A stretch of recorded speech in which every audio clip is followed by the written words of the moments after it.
Profit and loss के वो सारे सवाल जिसमें कॉस्ट प्राइस और सेलिंग प्राइस ये इक्वल होता है, कैसे सॉल्व करते हैं।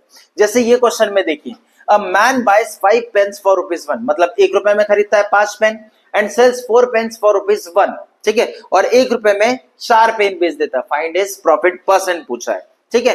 अब यहाँ डायरेक्टली तो ऐसा नहीं बोला है कि कॉस्ट प्राइस जो है मतलब CPSP मतलब सेलिंग प्राइस के बराबर है, लेकिन उसने हिंट दिया कि वो 1 रुपए में ही खरीद रहा है और 1 रुपए में ही क्या कर रहा है, वो बेच रहा है, ठीक है।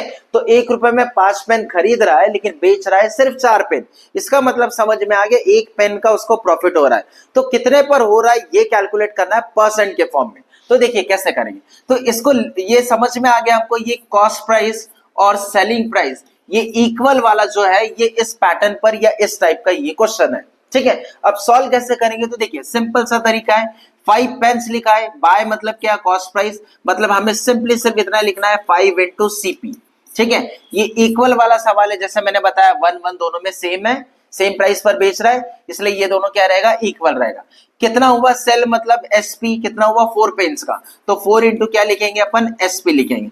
अब बस क्या करना है, इनका रेशो ले लीजिए, CP अपॉन ये SP इसके नीचे आ जाएगा और यहाँ क्या आ जाएगा 4/5।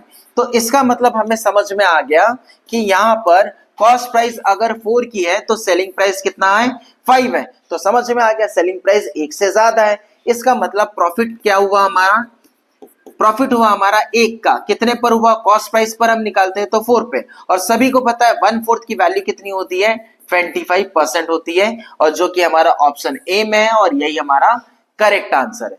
तो इस तरह के सवाल जहां पे इक्वल दिया रहता है, कभी डायरेक्टली बोलेगा कभी वैल्यू इक्वल दिया रहेगा, तो ये हमें पहचानना पड़ेगा और उस हिसाब से ऐसा रेशो लेकर सॉल्व करोगे तो जल्दी आंसर आ जाएगा। अदरवाइज दूसरे और भी तरीके हैं जिससे काफी टाइम लग जाएगा।